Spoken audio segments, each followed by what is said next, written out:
Budget 2023-24 में सरकारी मुलाजमीन की तनख्वाहों में एडहाक अलाउंस की मद में 30% जबकि पेंशन में 20% इजाफे समेत मेडिकल कनोनस अलाउंसेस में इजाफे का इम्कान है। तफसीलात के मुताबिक पे एंड पेंशन कमीशन ने हुकूमत को सरकारी मुलाजमीन को मिलने वाले मेडिकल और कन्वेंस अलाउंसेस में 100% इजाफा करके तनख्वाहों में एडहाक अलाउंस की मद में 10% इजाफा करने की सिफारिश कर दी।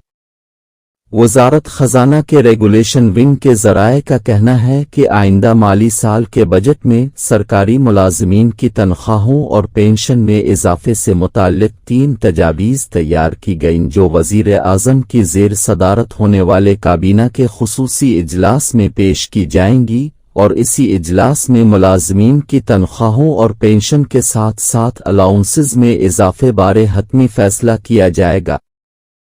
ज़राए का कहना है कि आइंदा माली साल 2023-24 के वफाकी बजट में सरकारी मुलाजमीन की तनख्वाहों में इजाफे के लिए पे एंड पेंशन कमीशन की सिफारिश के तनाजुर में पहली तजवीज़ में मुलाजमीन को मिलने वाले मेडिकल और कन्वेंस अलाउंसेस में 100% इजाफा करके तनख्वाहों में एडहाक अलाउंस की मद में 10% इजाफा करने की तजवीज़ पेश की गई।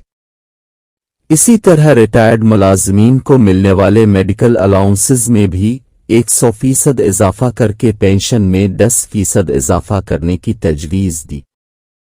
पे एंड पेंशन कमीशन की जानिब से कहा गया कि इस तजवीज़ को मानने से हुकूमत के पेंशन बिल पर ज़्यादा बोझ नहीं बढ़ेगा और IMF को भी इस पर कोई एतराज़ नहीं होगा, जबकि मुलाजमीन को भी बड़ा रिलीफ मिलेगा। ज़राए का कहना है कि दूसरी तजवीज़ ये है कि ग्रेड 1 ta 22 के तमाम सरकारी मुलाजमीन की तनख्वाहों में 25% इजाफा कर दिया जाए और साथ में मेडिकल और कन्वेंस अलाउंस भी बढ़ा दिया जाए, जबकि पेंशनर्स के मेडिकल अलाउंस को भी बढ़ाकर पेंशन में 15% इजाफा कर दिया जाए।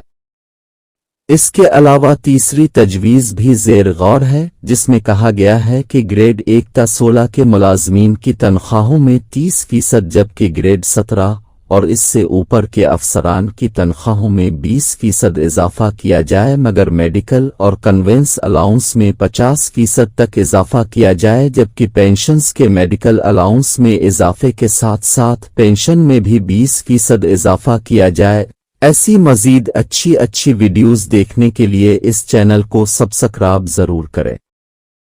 शुक्रिया।